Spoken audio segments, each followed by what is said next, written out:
नमस्कार विद्यार्थियों, वेदांत क्लासेस में आप सभी विद्यार्थियों का हार्दिक स्वागत व अभिनंदन।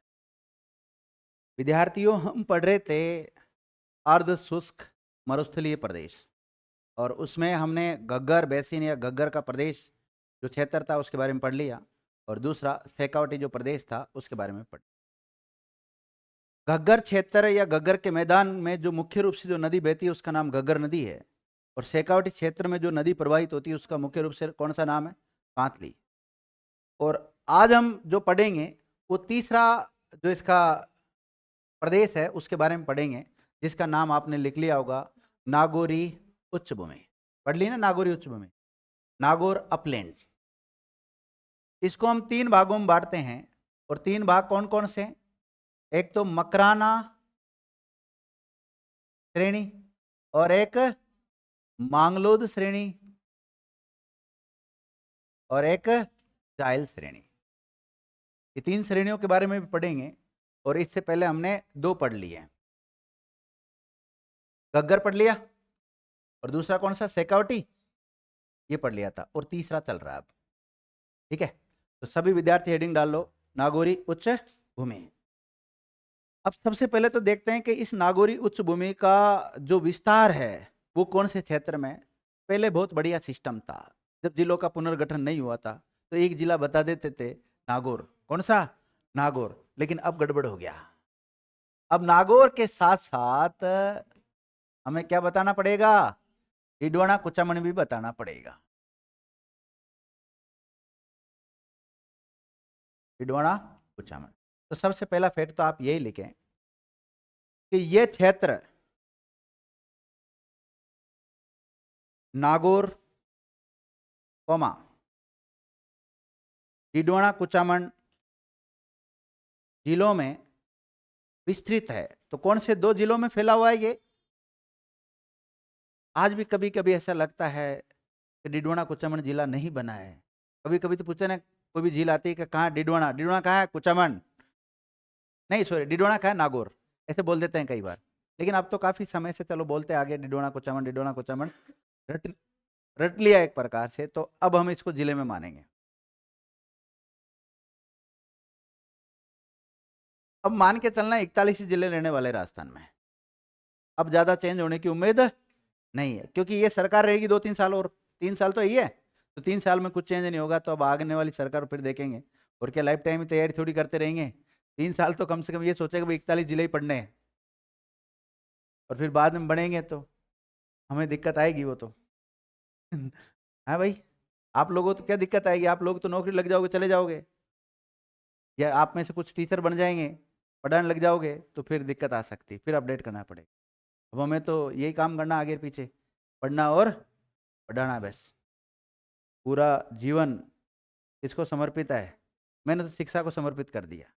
अब घर वाले क्या है भाई, हमारे लिए टाइम निकालो, बच्चों के लिए टाइम निकालो, रिश्तेदारों के लिए टाइम निकालो, उनके लिए अपने पास कोई टाइम टाइम नहीं है। केवल किसको समर्पित है? शिक्षा को। नहीं जाएंगे बहन जी, अभी है 28 तारीख की है, लेकिन जाएंगे, जरूरत नहीं है। क्या करेंगे सोने की चैन लेके? सब माया मोह सब यहीं रह जाना है। आया का कोई पता है कि कल ही जीवन अगर समाप्त हो जाता है तो बताओ क्या काम आएगी ये धन दौलत? कोई काम आएगी कहीं पे? कहीं काम नहीं आने वाली है। हाँ ठीक है, इतना होना चाहिए जितना अपना काम निकल जाए, बस। तो क्षेत्र लिख लिया, कौन से क्षेत्र में? लिखो, यह क्षेत्र सांबर भ्रंश के कारण, सांबर भ्रंश के कारण उच्च भूमि कहलाता है। अब आप कैसे, भ्रंश का मतलब तो होता है नीचा, निम्न भूमि। सांबर तो पूरे राजस्थान का ही निम्न भूमि एक प्रकार से। हाँ, राजस्थान का सबसे ऊंचा स्थल कौन सा है? गुरु शिखर। और सबसे नीचा स्थान कौन सा है? सांबर झील ही है। कौन सा है? सांबर झील है। तो सांबर तो नीचा हुआ, लेकिन मैं क्या लिखा रहा हूं? अब मेरी बात सुन लीजिए, ये पूरा कोई क्षेत्र है, इसमें से ये गोल बटन वाला नीचे दब जाए तो वो तो निम्न हो जाएगा, लेकिन बाकी भाग तो ऊंचा रह गया ना, तो उसको क्या बोलेंगे हम? उच्ची तो बोलेंगे। इसका नाम क्या दे दिया? नागौरी उच्च भूमि नाम दे दिया। लिख लिया आपने? तो इसका निर्माण किसकी वजह से हुआ है? सांबर भरंस की वजह से।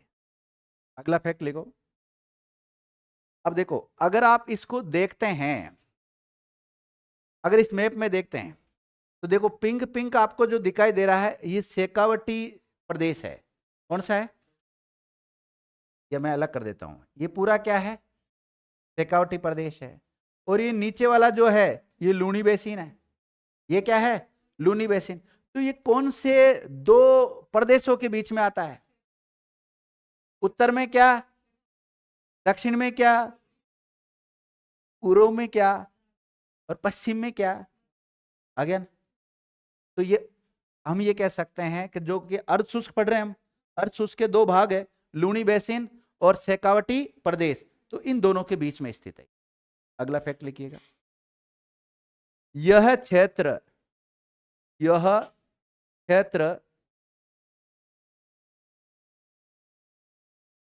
शेखावटी प्रदेश और लूनी बेसिन के मध्य है। चौथा पढ़ेंगे ना हम, लूनी बेसिन, अभी लूनी बेसिन के मध्य स्थित है।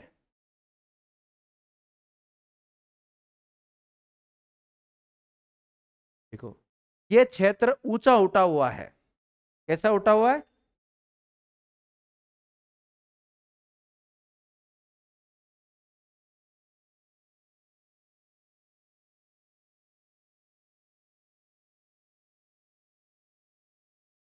कैसा उठा हुआ है? ऊंचा। अब ऊंचा उठने का मतलब ये नहीं है तो पहाड़ वगैरह है ज्यादा ऊंचे ऊंचे, वो नहीं है। ऊंचा उठने से मतलब है ये तो सही था अपनी जगह पे, लेकिन इसमें से एक पार्ट क्या हो गया? नीचे चला गया, तो अपना आप ही ऊंचा रह जाएगा। और वो पार्ट कौन सा गया नीचे? सांबर वाला पार्ट नीचे चला गया, इसलिए ऊंचा रह गया अपने आप में। अब ये जो क्षेत्र है ना, इसमें खारे पानी की झीलें बहुत ज्यादा पाई जाती है। इसमें ये जो नागौरी उच्च भूमि है इसमें एक काम कर सकते हैं आप, एक डायग्राम बना लो आप अलग से, मतलब ऐसे बीच में ये बना लो नागौरी उच्च भूमि, इधर लिख लो अरावली, और इधर लिख लो पश्चिम मरुस्थल, और ऊपर क्या लिख लो?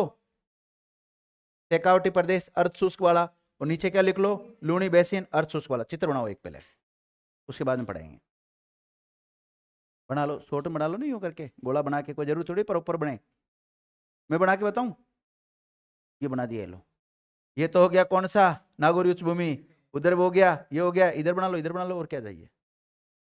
ऐसे पेंसिल से बना लो रे, थोड़ा आइडिया रहेगा एक। और मेरा तो बना हुआ पूरा ही रेडीमेड है तो। एक बात है, डिजिटल बोर्ड ने ना मास्टरों को बहुत फायदा कर दिया, और मेरे जैसे मास्टरों का तो पूरा फायदा हो गया। चित्र बनाने की आवश्यकता ही नहीं है, बना बनू के लेके आ जाओ। और आजकल तो ऑनलाइन मिल जाते हैं, खुद को बनाने की जरूरत ही नहीं। आजकल मेहनत करने की आवश्यकता है तो किसको है? स्टूडेंट को। मास्टरों का तो काम सरल हो गया अब। कोई नहीं, जो जितनी मेहनत करेगा उसको उतना ही अच्छा फल मिलेगा। मैंने आपको फिर कहा था ज्योग्राफी में ज्यादा से ज्यादा डायग्राम बनाओ, ज्यादा से ज्यादा मैप बनाओ।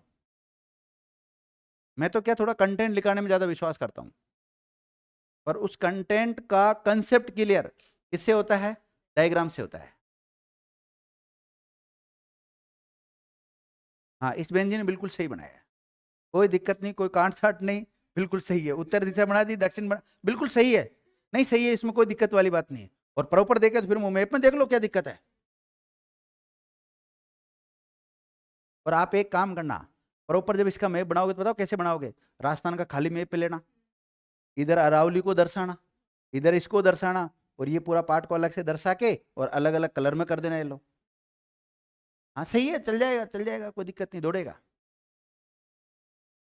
लिखिएगा, इस प्रदेश की मिट्टी में, कौन सा प्रदेश? नागौरी उच्च भूमि।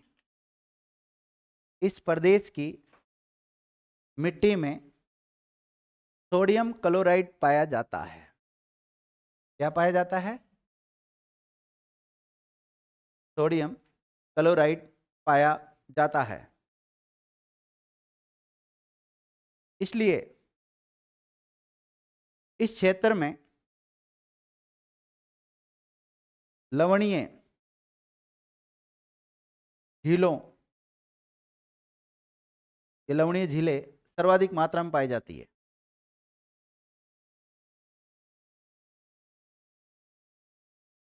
अब जिस क्षेत्र में लवणीय झीलें पाई जाएगी वहां कोई ज्यादा पैदावार थोड़ी होगी, तो इसलिए ये क्षेत्र कैसा है, एक प्रकार से बंजर हो गया है। कैसा हो गया है? बंजर है एक प्रकार से, बंजर है या फिर रेतीला है। कैसा है ये? रेतीला, बंजर और रेतीला है।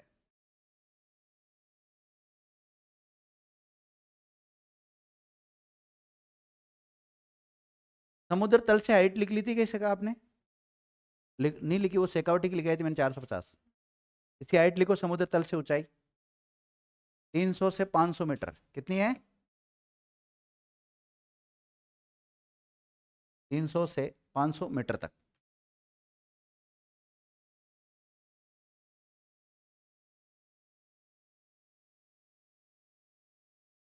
लिखो, इस क्षेत्र में हरे कबूतर पाए जाते हैं।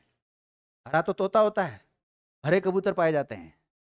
इस क्षेत्र में कौन से कबूतर पाए जाते हैं? हरे कबूतर। आपको पता है प्राचीन समय में कबूतर क्या काम करते थे? जा कबूतर जा, हाँ, पहले प्यार की पहली चिट्ठी दिया, है ना, ऐसा कुछ गाना भी आता ना। तो पहले ऐसे चिट्ठियां जाती थी, अब माना है कि कबूतर को किसी ने उड़ा दिया तो चिट्ठी बीच में भी गायब हो सकती थी। पहले कबूतर बहुत समझदार होते थे, बहुत ट्रेनिंग दी जाती थी। आज भी होते हैं, ऐसी बात नहीं। कुछ लोग कबूतरों को पालते हैं आज भी। हाँ, वो पालते हैं। और आजकल तो कबूतरों को लेकर रील और बनाते हैं, बहुत तगड़ी वायरल और होती है वो। एक बंदा दौड़ रहा है, मोटरसाइकिल चल रही है, उसके साथ साथ कबूतर भी दौड़ रहा है, उड़ रहा है मतलब। हाँ, दौड़ लगवाते हैं उसको, और क्या। देख लिया, हरे कबूतर पाए जाते हैं। देखो, राजस्थान में हरे कबूतर और कहाँ पाए जाते हैं? सरिस्का वन्य जीव अभ्यारण्य में पाए जाते हैं। देखिएगा, हरे कबूतर को रेखांकित करो। हरे कबूतर सरिस्का में भी देखने को मिलते हैं। कहाँ पर? सरिस्का में भी देखने को मिलते हैं। अरे तूने कौन सा चित्र बनाया, डीएनए का बना दिया।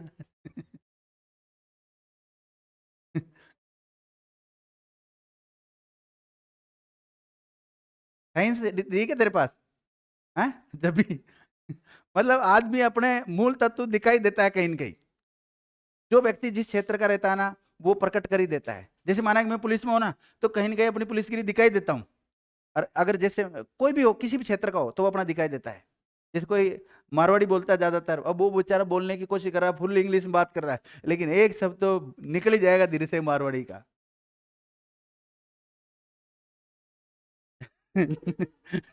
लेकिन सुनीता बेचारी हिंदी बोलने की कोशिश करती होगी, लेकिन कभी कभी मारवाड़ी निकल जाओ तो निकल जाए। लिख लिया? तो हरे कबूतर कहाँ पाए जाते हैं? सरिस्का में पाए जाते हैं, और नागौरी उच्च भूमि में पाए जाते हैं। हरे कबूतर को रेखांकित किया है। लिखो, ये मूलतः यूपी, हरे कबूतर मूलतः कहाँ के हैं? यूपी के हैं। यूपी में मिलते हैं मूलतः रूप से। फिर उसके बाद में अलग अलग क्षेत्रों में लगा इनको, प्रवासी हो गए, प्रवासी पक्षी हो गए, तो आए और यहीं बस गए। रास्ता भूल गए होंगे, हो सकता है, ऐसा भी तो हो सकता है। या कोई नाराज होके आ गए होंगे वहां से, तो यहाँ रहने लग गए लोग। हाँ, खाना अच्छा मिल गया होगा। तो यूपी के हैं। मूलतः कहाँ कहाँ से उत्पत्ति हुई इनकी? यूपी में उत्पत्ति हुई, मूलतः वहां देखा जाता है। इसे हरियल पक्षी भी कहते हैं। क्या कहते हैं? हरियल पक्षी भी कहते हैं। देखो, इस कबूतर की एक खासियत है, हरे कबूतर की, हरियल पक्षी की। ये कबूतर जमीन पे बैठता कि नहीं बैठता? ये जमीन पे नहीं बैठता है। डाली बैठता होगा, पेड़ पौधों बैठता होगा, जमीन पे नहीं बैठता है कभी भी। लिखिएगा, यह कबूतर, ये जो हरे कबूतर होते हैं ना, जमीन पर नहीं बैठता है। हरे कबूतर जमीन पर नहीं बैठते हैं।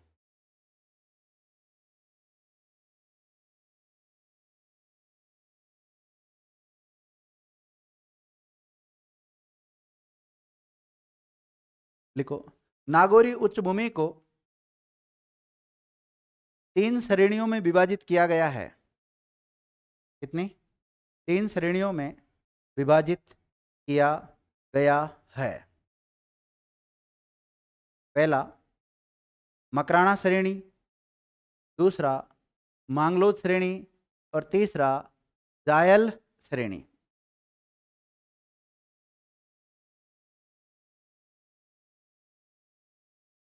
जायल श्रेणी।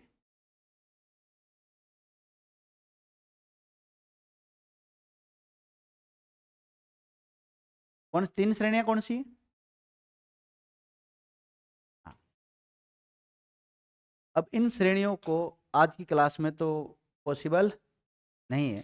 3 श्रेणियां हैं और 3 श्रेणियों के अतिरिक्त कुछ फैक्ट और भी बच गए हैं, जैसे बांका पट्टी बच गया अभी तक, है ना। जाइल से लेकर पुष्कर तक जो आती है पट्टी, उसको क्या बोलते हैं? बांका पट्टी बोलते हैं। इसलिए बोलते हैं क्योंकि फ्लोराइड की मात्रा अधिक होती है, तो उस पानी को जो पीते हैं वो कैसे हो जाते हैं? कुबड़े हो जाते हैं, दांत खराब हो जाते हैं, हड्डियां को बहुत ज्यादा नुकसान पहुंचाता है फ्लोराइड। वही बांका पट्टी, ठीक है। तो नागौरी उच्च भूमि में ही बांका पट्टी पाई जाती है। तो ये फोन भी बार बार आ रहा है। ठीक है विद्यार्थियों, तो आज की क्लास कैसी लगी? अच्छी लगी है तो वीडियो को लाइक करो, शेयर करो। थैंक यू, धन्यवाद।